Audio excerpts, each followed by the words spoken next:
बिस्मिल्लाहिर्रहमानिर्रहीम। Hall booking charges का schedule बनाना है और बुकिंग डेट और उसका टाइम, इवेंट्स और जो उसके अदर चार्जेस होते हैं सारा रिकॉर्ड मेंटेन करेंगे और फिर डेट मेंशन करेंगे कि जिस डेट की बुकिंग है वो डेट डुप्लीकेट उसमें ना हो, रिपीट। तो इन सभी के अंदर फार्मूले कौन से यूज़ करेंगे, फंक्शंस और फिर उसके कंडीशंस, फॉर्मेटिंग और रिस्ट्रिक्शंस वगैरह, ये सब आज की इस क्लास के अंदर मैं बताऊंगा। तो ये आपके लिए इवेंट ऑर्गेनाइज़र हैं, अगर आप या फंक्शन ऑर्गेनाइज वगैरह करते हैं कुछ, तो उसके हवाले से आप रिकॉर्ड एक्सेल में आसानी के साथ ये देखने के बाद वीडियो मेंटेन कर सकते हैं। तो चलिए शुरू करते हैं आज की इस क्लास को। माइक्रोसॉफ्ट एक्सेल को ओपन करेंगे। सबसे पहले सीरियल का एक कॉलम बना लेते हैं यहाँ पर।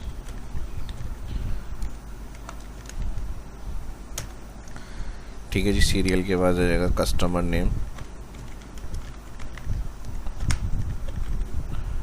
कस्टमर नेम के बाद कॉन्टैक्ट नंबर,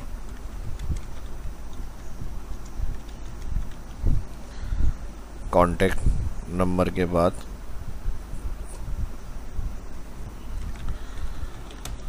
बुकिंग डेट,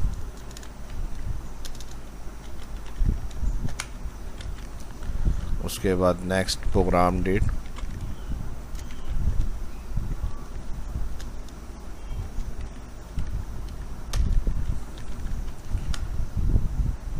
अब वीकेंड होता है तो उसके चार्जेस अलग से चार्ज होते हैं, जैसे फ्राइडे या सैटरडे या फिर संडे, तो उसके थोड़ा एक्स्ट्रा चार्ज करते हैं। तो जो प्रोग्राम डेट होगी उस डेट के हवाले से हम डे पता करेंगे, तो डे का एक कॉलम और फिर वीकेंड के जो चार्जेस होंगे उसके लिए अदर अलग का एक कॉलम बन जाएगा यहाँ पे।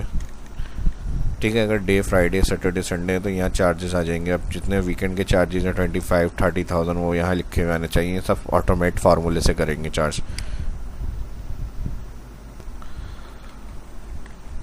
प्रोग्राम टाइम डे है या नाइट है वो आ जाएगा और फिर उसके बाद लॉकडाउन का जो चक्कर चल रहा है उसमें जो सर्विसेज होती हैं बुफे सिस्टम नहीं होती हैं, तो ज़्यादातर अब जो नॉर्मल टेबल सर्विस चल रही है तो उसके अलग से चार्जेस करते हैं, तो उसका भी एक कॉलम बना लेते हैं। ठीक है जी, जो आपकी पेमेंट में ऐड होते हैं वो टेबल सर्विस चार्जेस जो आपके हॉल अमाउंट होता है उसके अंदर अलग से काउंट किया जाते हैं चार्जेस। तो ये कॉलम बन जाएगा टेबल सर्विस चार्जेस।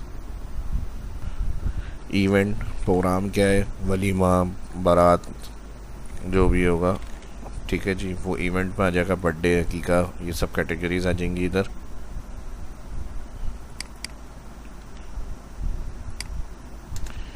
उसके बाद एंट्री के चार्जेस अलग होते हैं, अगर एंट्री रखवानी है तो वो भी इसमें ऐड होंगे। ठीक है जी, हॉल चार्जेस और उसके बाद अमाउंट जो आएगा, अमाउंट का एक कॉलम कि टोटल अमाउंट क्या बना है। 20% एडवांस देने इनको, तो एडवांस 20% देना होगा यानी बुकिंग के वक्त।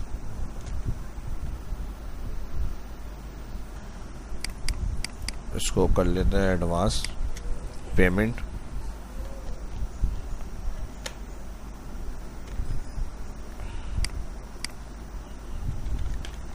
उसके बाद एडवांस पेमेंट के बाद जो बैलेंस बचेगा उसका एक कॉलम आ जाएगा। फिर बैलेंस 2 दिन पहले पे करना है, तो यहाँ पर बैलेंस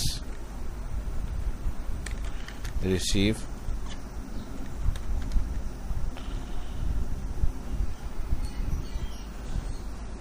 उसके बाद अकाउंट बैलेंस यानी क्या बचा इनका बैलेंस, तो ज़ाहिर 0 होना चाहिए जब बैलेंस क्लियर हो जाएगा। और उनकी जब पेमेंट रिसीव होगी बैलेंस, उनकी क्लियर डेट का एक कॉलम आ जाएगा यहाँ पे। ठीक है जी, ये तमाम हेडिंग्स होंगी और जितनी डिटेल कॉलम्स में आपको देनी है वो कॉलम आप ऐड कर सकते हैं। ठीक है जी, रफ़ फॉर्मेट जो था ये मैंने फिल कर लिया। जैसे सीरीज़ हम करते हैं 1 लिख के और कंट्रोल के लिख से नीचे ले आएंगे, डायरेक्ट नाम लिख लेंगे कस्टमर्स के और यहाँ कॉन्टैक्ट आ जाएंगे। टाइम सेव रहा है इसलिए मैंने ऑटो फिल किया। मैं बुकिंग डेट के अंदर जिस डेट की बुकिंग होगी वो डेट एंटर करनी है। फर्स्ट की बुकिंग है और प्रोग्राम है इनका 1 जून। ठीक है जी। तो इस तरह से जिस दिन की जो बुकिंग होगी वो आप यहाँ इंटर करेंगे और जो उनकी प्रोग्राम डेट होगी वो इस तरह से इंटर कर लेंगे।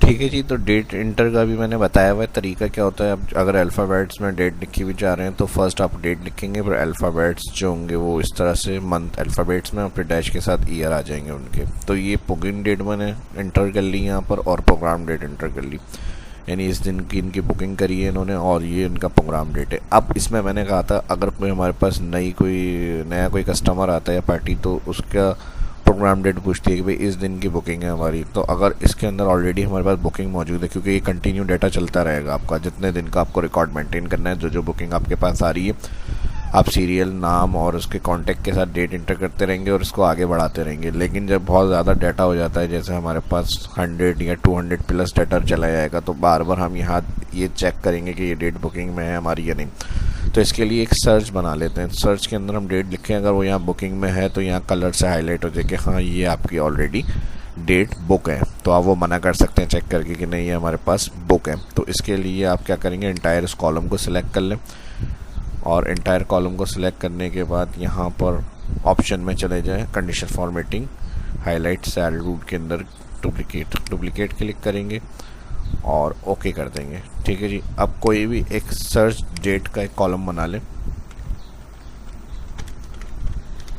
अब जैसा आपके पास क्या आया कि भाई 15 मई की बुकिंग करनी है, तो आपने चेक करा तो यहाँ कलर से हाईलाइट हो गई ऑलरेडी, यानी बुक है। और अगर ऐसी कोई डेट जो आपके यहाँ पर बुक नहीं है रिकॉर्ड में, ठीक है जी, तो आप बोल सकते हैं चेक करके कि अवेलेबल है। तो ये इस तरह से हो जाएगा। ठीक है, समझ में आ गया। जहाँ हेडिंग्स आ रही हैं यहाँ से ऑल सेलेक्ट किया, इसको कंडीशनल में गए, हाईलाइट के अंदर, यहाँ से डुप्लीकेट क्लिक करा और ओके। अब इस कॉलम के अंदर किसी भी एक सेल में डुप्लीकेट होगी अगर, जैसे आप रिपीट कर रहे हैं, तो वहाँ कलर से हाईलाइट हो जाएगी। तो ये स्टेटस आप डायरेक्ट जो भी फर्स्ट आता है आपके पास पूछता है कि ये डेट अवेलेबल है, तो जो बुकिंग रिकॉर्ड होगा उसके अंदर से उसी सेल में ऊपर आप कॉलम में लिख कर चेक करेंगे कि जी हमारे पास डेट मौजूद है। ठीक है जी। और अगर नहीं है तो आप मना कर सकते हैं, जो अवेलेबल डेट्स होंगी वो फिर आप चेक करके बता सकते हैं। ठीक है, जैसे 1 जून की बुकिंग है तो 1 जून वो पूछ रहा है वो आपसे, तो आप उसको बता सकते हैं। 2 चेक कर लें, बोल दें 2 में आप कर सकते हैं 2 अवेलेबल है। 3 चेक कर लें 3 अवेलेबल है। इस तरह से कोई और डेट बता सकते हैं। ठीक है, तो सर्च डेट का ये ऑप्शन हमने कंडीशनल फॉर्मेटिंग से सेट किया। अब आगे चलते हैं, जो फार्मूले वाले और कैलकुलेशन वाले स्टेप्स हैं वो मैं बता रहा हूँ। बाकी जहाँ डेटा एंट्री का काम है ये नॉर्मल आप एंट्री करेंगे यहाँ रिकॉर्ड के। ठीक है जी, इसमें कोई फार्मूले फंक्शंस नहीं है।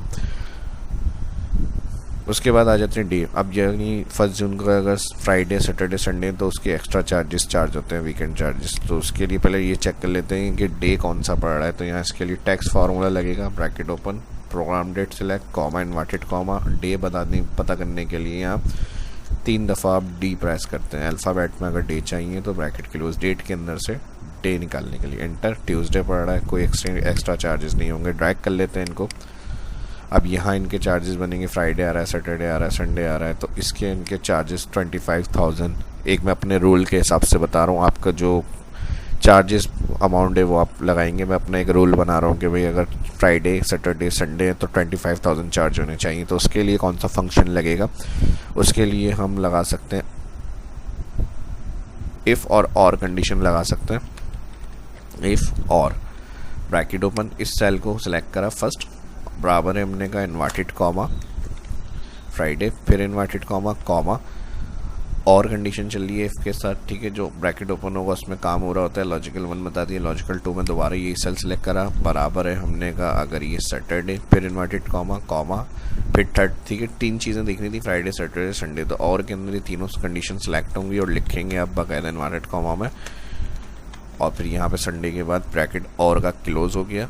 इफ़ लॉजिकल कंडीशन ऑन हुई, कॉमा, इन्वर्टेड कॉमा। अगर इसमें से जो कंडीशन हम बता रहे हैं ऐसा है तो फिर हमारे पास जो चार्जेस इनके चार्ज होने चाहिए 25,000 लिखे हुए हैं। और अगर ऐसा नहीं है, इन्वर्टेड कॉमा की ज़रूरत नहीं है, यहाँ से इन्वर्टेड कॉमा हटा लें, डायरेक्ट कॉमा के बाद अमाउंट लिख लें। जो चार्जेस आपको चार्ज करने हैं वो अमाउंट लिखने के बाद कॉमा। और अगर ऐसा नहीं है, वैल्यू फॉल्स में 0, यानी जो फ्राइडे सैटरडे संडे के अलावा होंगे उनके कोई चार्जेस नहीं है, 0। ड्रैग कर लेंगे यहाँ से तो जहाँ वीकेंड होंगे, सैटरडे आ गया 25, फ्राइडे 25, सैटरडे संडे, ठीक है जी, तो उनके चार्जेस आ जाएँ। अब इनको ज़ीरो जाहिर सी बात है डेटा में अच्छा नहीं लगता इस तरह से, जब प्रिंट आउट वगैरह करते हैं तो डाटा में ज़ीरो शो नहीं करते हैं, तो इसके लिए नंबर फॉर्मेट से हम कॉमा स्टाइल क्लिक करेंगे। तो जहाँ चार्जेस हैं वहाँ पर अमाउंट लिखा हुआ आएगा, वरना तो माइनस साइन बना हुआ जाता है, इसका मतलब इक्वल ज़ीरो होता है। अब आगे चलते हैं, प्रोग्राम टाइम डे है या नाइट है, तो यहाँ पे हम डेटा वैलिडेशन लिस्ट को यूज़ करेंगे। डेटा वैलिडेशन में जाएंगे लिस्ट, और लिस्ट में जाके यहाँ पर दिया हुआ है सोर्स।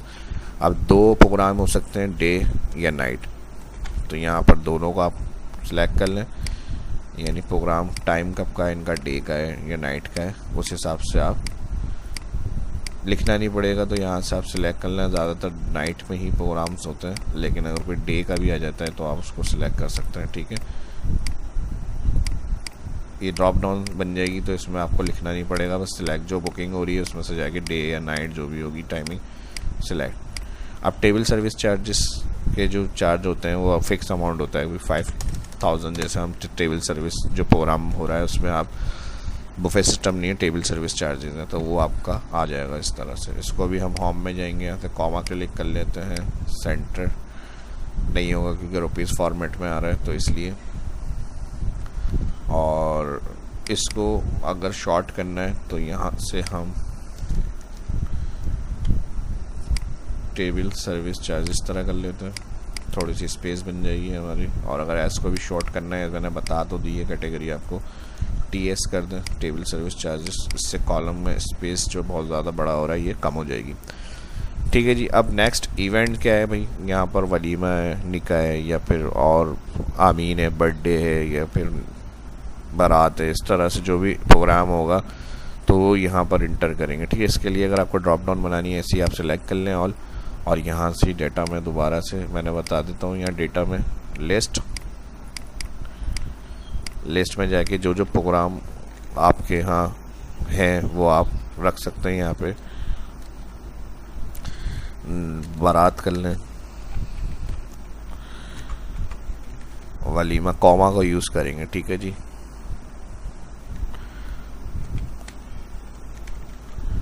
बर्थडे, अकीका, ऐसी पार्टी वगैरह या कोई डिनर की दावत है तो आप कर सकते हैं, ठीक है, ओके। अब यहाँ से जो इवेंट्स होंगे वो आप सिलेक्ट करेंगे, ठीक है जी। वलीमे का प्रोग्राम है, इसका बर्थडे का प्रोग्राम है, जो भी है, अकीका है, बारात, और कैटेगरी बढ़ा सकते हैं, ठीक है। जो मेरे जहन में थे वो मैंने रख लिए हैं यहाँ पे, जैसे और किसी पार्टी वगैरह है तो वो फिर आप यहाँ पर उसके ड्रॉप डाउन में लिस्ट को एडिट कर सकते हैं, दोबारा से जाके चेंज कर सकते हैं, ठीक है। यहाँ पर क्लियर करना है, लिस्ट ख़त्म करनी है तो क्लियर ऑल, ये काम हो गया। अब उसके बाद आ जाएगी एंट्री के चार्जेस भी होते हैं, ठीक है जी। तो एंट्री के चार्जेस जो हॉल के चार्जेस के हिसाब से होंगे वो आप यहाँ लिख लेंगे। तो 25,000 वलीमा बारात दोनों में एंट्री, 25,000 बर्थडे में ज़ाहिर एंट्री का काम नहीं है, ठीक है जी। तो जहाँ पर ये है वहाँ पर चार्जेस आ जाएंगे, और इसको मैं ड्रैग कर लेता हूँ, कंट्रोल डी, और यहाँ पर इसकी भी एंट्री है, ठीक है जी। तो यहाँ पर जो चार्जेस आ गए, हॉल चार्जेस, बुकिंग कितने में हो रही है हॉल, तो यहाँ पर 2 लाख रुपए जैसे मिसाल के तौर पे चार्जेस हैं। अब आप जिस पार्टी से जितने अमाउंट में आपकी डील होगी वो आप अमाउंट यहाँ पर इंटर करेंगे, ठीक है। फ़िलहाल मैं 2 लाख के ऊपर रख रहा हूँ इसको, ये बुकिंग है हमारी। अगर किसी से कम ज़्यादा में हो रही है तो वो फिर आप अमाउंट लिख सकते हैं, अगर किसी में 1 लाख में हो रही है, या फिर जैसे बर्थडे का प्रोग्राम है तो उसमें आप डिस्काउंट कर रहे हैं कि भाई यहाँ पर हो गया है 80,000, और यहाँ पर इसको भी 80,000 में आपने दे दिया, ठीक है जी। तो उस हिसाब से जो चार्जेस हैं वो आप यहाँ पर 1,20,000, तो ये बुकिंग हॉल चार्जेस होंगे। अब इसके अंदर ये सारे table service, entry, weekend charges, amount जो है वो टोटल आएगा, ठीक है जी। तो यहाँ पर मैं इसको टोटल कर देता हूँ, टी अमाउंट, ठीक है, टोटल अमाउंट में अब क्या होगा, इक्वल। अब अलग अलग जगह से उठाना है हमें यहाँ पर, तो यहाँ से हम अगर एक सीक्वेंस में बनाना है तो इन कॉलम्स को आप पहले रख सकते हैं, बाकी जो चार्जेस वाले सेक्शन हैं वो आप एंड में लिए हैं, तो ये भी पॉसिबल है। तो एक रेंज में सम हो सकती हैं सारी चीज़ें आपकी, और अगर अलग अलग उसके हैं तो फिर आप इस तरह प्लस कर सकते हैं। जैसे ये चार्जेस वीकेंड सबसे पहला कॉलम आ रहा है स्टार्ट जो पेमेंट का है हमारा, तो यहाँ से हमने इसको सेल को क्लिक करा, G6 इसका सेल एड्रेस, G कॉलम और 6 रो, प्लस दूसरा table service charges amount, plus तीसरा एंट्री का अमाउंट, प्लस और चौथा जो हॉल चार्जेस हैं उस सबके साथ इनका टोटल अमाउंट आ जाएगा पार्टी का कि कितने पे करनी है पेमेंट इनको। एंटर करेंगे तो 2,30,000 इनको तकरीबन पे करना है, क्योंकि यहाँ वीकेंड चार्जेस नहीं है। तो बस ये हो गया 5,000 टेबल चार्जेस सर्विस। 30,000 के बाद जब ड्रैग करेंगे तो जिसका जो अमाउंट पेमेंट्स रिकॉर्ड्स होंगे सारे वो प्लस होकर कॉलम में आपके पास पेमेंट आ जाएगी टोटल। अब 20% बुकिंग के वक्त इनको पे करने हैं, तो यहाँ पर इक्वल टोटल अमाउंट का 20% देना है, 20 और परसेंट का साइन अल्फ़ाबेटिकल कीज़ के ऊपर जो 5 शॉर्टकट शिफ्ट के साथ 5 प्रेस करेंगे तो परसेंट का साइन, तो 46,000 इनकी डाउन पेमेंट बन रही है। ठीक है जी, ड्रैग करेंगे तो जो अमाउंट होगा एडवांस पेमेंट का इनकी वो अमाउंट आ जाएगा। अब बैलेंस क्या बचेगा इनका, टोटल अमाउंट और माइनस कर देंगे डाउन, तो ये इनका बैलेंस बचा है। ठीक है जी, अब इसमें एक कंडीशन ये भी हो सकती है, जैसे वो बोल रहे हैं 46,000 बंदे 50,000 दे रहे हैं, तो एडवांस जो रिसीव होगी पेमेंट उसका एक सेक्शन बना लें।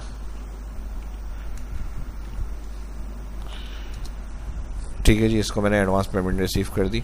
अब जैसे 46,000 बन रही थी, इन्होंने कहा 50,000 दे रहे हैं आपको, सही है जी,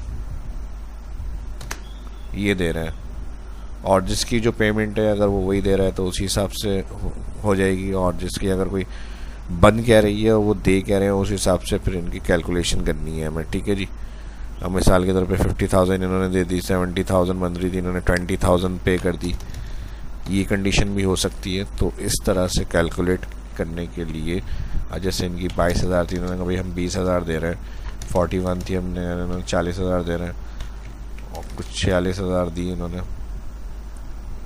ठीक है जी, और किसी ने कहा कि भाई हम पूरी ही पेमेंट कर रहे हैं अभी, फाइनल कर लें, अगर ऐसा भी कोई आ जाता है तो यहाँ पर उस हिसाब से फिर हमारा शेड्यूल होना चाहिए 50,000, 40,000, 50,000 और यहाँ 25,000। ठीक है जी, तो बैलेंस के अंदर आ जाएंगे फर्स्ट सेल में, सिंपल, फिर आप इक्वल टोटल अमाउंट वाले सेल को मल्टीप्लाई माइनस कर देंगे एडवांस पेमेंट रिसीव से। ठीक है जी, तो इसको देखते हुए इतनी बन रही थी लेकिन पे इतनी करी है इन्होंने। ठीक है जी, तो वो फिर आपको यहाँ पर जो रिसीव होगी वो पेमेंट आप सेल में माइनस कर देंगे। ठीक है, टोटल अमाउंट में से एडवांस पेमेंट रिसीव है माइनस, तो जिनका जो बचेगा अमाउंट वो आ जाएगा। ड्रैग कर लें इसको। ठीक है, अब इन्होंने फुल कर दी पेमेंट, बंद 31 रही थी इनकी लेकिन वो फुल कर दी 0, कोई इनका अमाउंट बैलेंस नहीं है। अब बैलेंस रिसीव में आ जाएंगे, अकाउंट बैलेंस के लिए जो बैलेंस रिसीव हो जाएगा या 0 हो जाए, और जहाँ ब्लैंक होगा ये तो यहाँ पे ब्लैंक ही रही, तो इसके लिए हम इफ़ कंडीशन लगाएंगे, bracket open, balance receive first cell select करेंगे, और मैंने कहा अगर ये बराबर है इक्वल के बाद 2 इनवर्टेड कॉमा ब्लैंक कॉमा, तो यहाँ भी ब्लैंक करें कॉमा, अगर ऐसा नहीं है तो बैलेंस के अंदर से माइनस कर दें बैलेंस रिसीव अमाउंट को, यानी दोनों फर्स्ट सेल सेलेक्ट और ब्रैकेट क्लोज, एंटर। इंटर के बाद ड्रैग कर देंगे, ड्रैग के बाद यहाँ पर अब जैसे 180,000 इनका बैलेंस था, इनका बैलेंस रिसीव हो गया हमें 180,000, 0 हो गया अमाउंट। ठीक है जी, तो ये इस तरह से काम करेगा, 0 हो गया, 65,000 थी इनकी, रिसीव होगी पेमेंट। इस तरह से जिसकी जो पेमेंट होगी वो मिलती रहेगी, तो वो यहाँ पर 0 आता रहेगा स्टेटस में हमारे पास। अब इसको 0 शो करने के लिए फिर मैंने बता दिया था कॉमा पे क्लिक करेंगे यहाँ पे, तो यहाँ पर जो होगी कॉमा 0 होती रहेगी पेमेंट, यानी इनकी लिखी हुई। और इसको यहाँ से अगर किसी और मैसेज में प्रिंट करना है माइनस की जगह पे, तो वो आप कर सकते हैं, यहाँ से बोल्ड कर लें, यहाँ से इंक्रीज़ कर लें फॉन्ट्स। ठीक है जी, जैसे आपको बेहतर लग रहा है उस हिसाब से आप रख सकते हैं। क्लियर डेट, जिस डेट को ये क्लियर करेंगे वो डेट जो होगी इनकी यहाँ पर आ जाएगी, ठीक है जी। और इनका प्रोग्राम देख लें किस डेट का है, उस हिसाब से अगर ये पेमेंट कर रहे हैं भाई 1 जून की थी तो इन्होंने मिसाल के तौर पे 30 जुलाई की जो है ना पेमेंट्स करी है हमें आके, तो यहाँ पर इस तरह से एंट्री डेट क्लियर जिस दिन हुई है वो आ जाएगी। तो ये सभी इस तरह से आप रिकॉर्ड को मेंटेन कर सकते हैं, ठीक है जी। तो वो डेट आप इंटर कर लेंगे, बाकी सारा रिकॉर्ड जिस तरह से बॉर्डर्स देंगे रिकॉर्ड आप बनाना चाह रहे हैं वो आप इस तरह से अपडेट कर सकते हैं। बोल्ड यहाँ से आ गया, सर्च सेल हो गया, बाकी हेडिंग्स वगैरह यहाँ से मर्ज, जितनी हेडिंग्स देनी है सेल के ऊपर सेलेक्ट करेंगे मर्ज एंड सेंटर। तो जो भी नाम होगा वो आप यहाँ पर दे सकते हैं। नाम आ गया hall booking and reservation, enter, और यहाँ से इसका कलर बोल्ड, ठीक है जी। और ये यहाँ से आ गई हेडिंग्स, और यहाँ से इसकी जो हेडिंग्स आपको चाहिए वो आप यहाँ से सेट करें।